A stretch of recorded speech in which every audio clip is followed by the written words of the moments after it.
This is Bushra Batul and you are watching RFI Digital Channel's program World Focus. Today I will be talking about the Middle Eastern crisis, especially the devastations of Gaza Strip. Gaza has been under the blockade since 2007 when a militant group took control of the Gaza Strip. This caused restricted movement of people and goods crossing the Gaza Strip and hampered their economic and social growth and compromised freedom of 1.8 million people living in the strip. The situation, however, worsened recently as a result of an armed conflict when the militant group of Gaza launched a cross-border attack on 7th October, which was then reciprocated and the conflict began. The episode has intensified the humanitarian catastrophe in the Middle East, and Gaza is bearing the brunt of it. Gaza Strip hosts 8 refugee camps that were set up to house Palestinians who were displaced by 2 successive conflicts in the Middle East in 1948 and 1967, when an estimated 700,000 people fled or were forced to leave their homes. Out of 2.3 million people, 1.7 million are the refugees who live in or near these refugee camps. In the first week of conflict, 1.1 million people living in the northern part of Gaza enclave were ordered to relocate with a 24-hour deadline. The militant group of Gaza, however, termed the warning as fake propaganda and told residents in the north to stand firm. Since then, the air and ground strikes accelerated into the northern Gaza, destroying infrastructure and connectivity with the rest of the world. More than 1 million people have been displaced and hundreds of houses destroyed in the besieged zone, which has been deprived of water, food, and other basic supplies. More than 70% of the besieged enclave's residents have been displaced by the war. Many people say there is no safe place to live, not even the UNRWA schools where families have sought shelter. The arrival of winter rains have brought new concerns for thousands of people who have lost their homes or fled to south to escape military bombardments and are forced to live in flimsy tents. The first humanitarian convoy crossed into Gaza via Rafah crossing on 21st October. Pakistan has also extended its support and sent humanitarian and medical aid consignments twice to help them. The aid supplies going through Rafah crossing is just a fraction of what is actually needed to fulfill needs of people strangled in the war zone.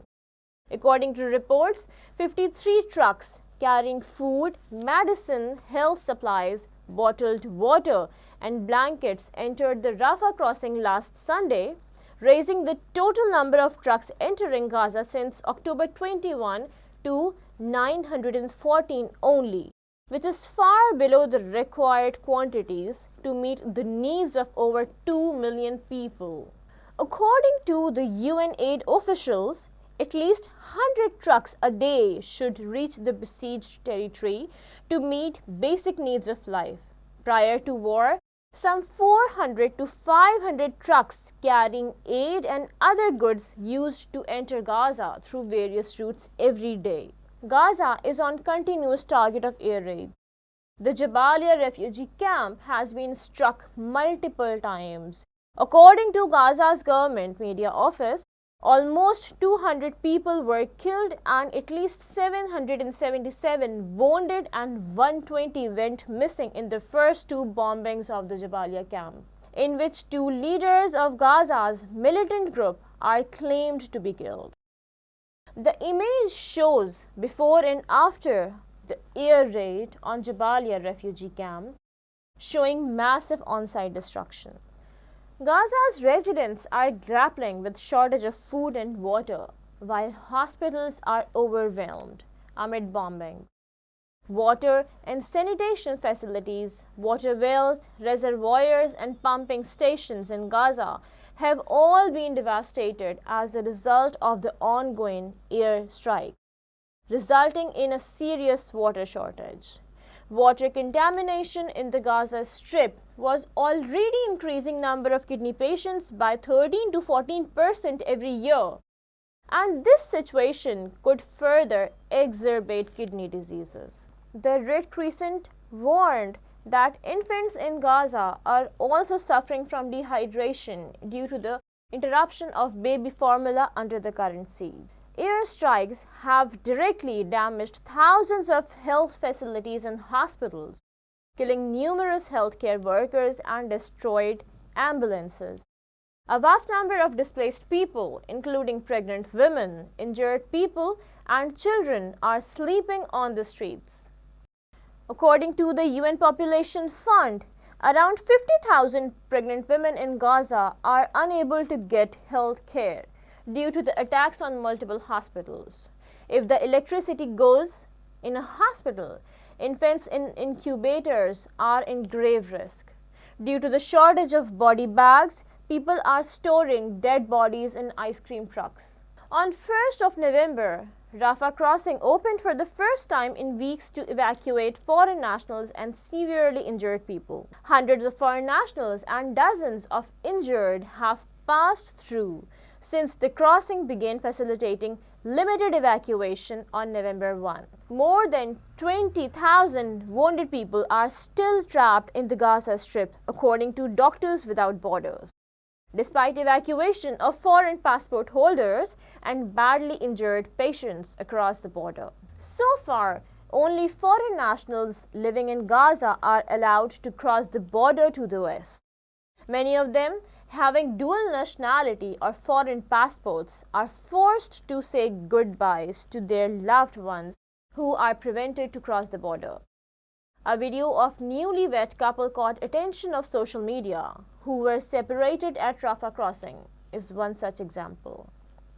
After many warnings of fuel shortage, Gaza's two largest hospitals, Al-Shifa and Al-Quds, have stopped taking new patients and suspended operations due to heavy bombardment and shortage of medicines and fuel. Earlier, the fuel shortage had already forced Gaza's only cancer hospital to shut down. We also witnessed a series of raids in the vicinity of Al-Quds Hospital. The Red Crescent had already received warnings to evacuate the hospital on immediate basis. The Director General of World Health Organization, Tedros Adhanom Ghebreyesus, while referring to the situation at Al-Shifa Hospital, says, I quote, "The world cannot stand silent while hospitals, which should be safe havens, are transformed into scenes of death, devastation, and despair." Unquote. He further said that Al-Shifa was not functioning as a hospital anymore. 3 nurses have been killed there since Friday amid bombardments and clashes near the complex, the UN Relief Agency in occupied territory said in an update. According to a statement released by one of the surgeons of MSF at Al-Shifa Hospital, there is no food or water in the hospital.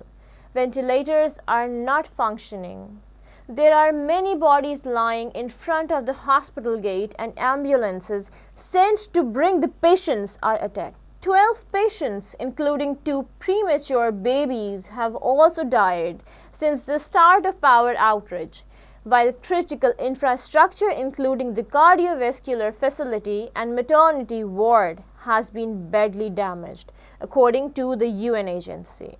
Although infants were supposed to be evacuated and transferred to safer hospitals, but those who are trying to leave the hospital are being shot by the forces surrounding the facility. The people of Gaza are subjected to the most heinous form of terrorism.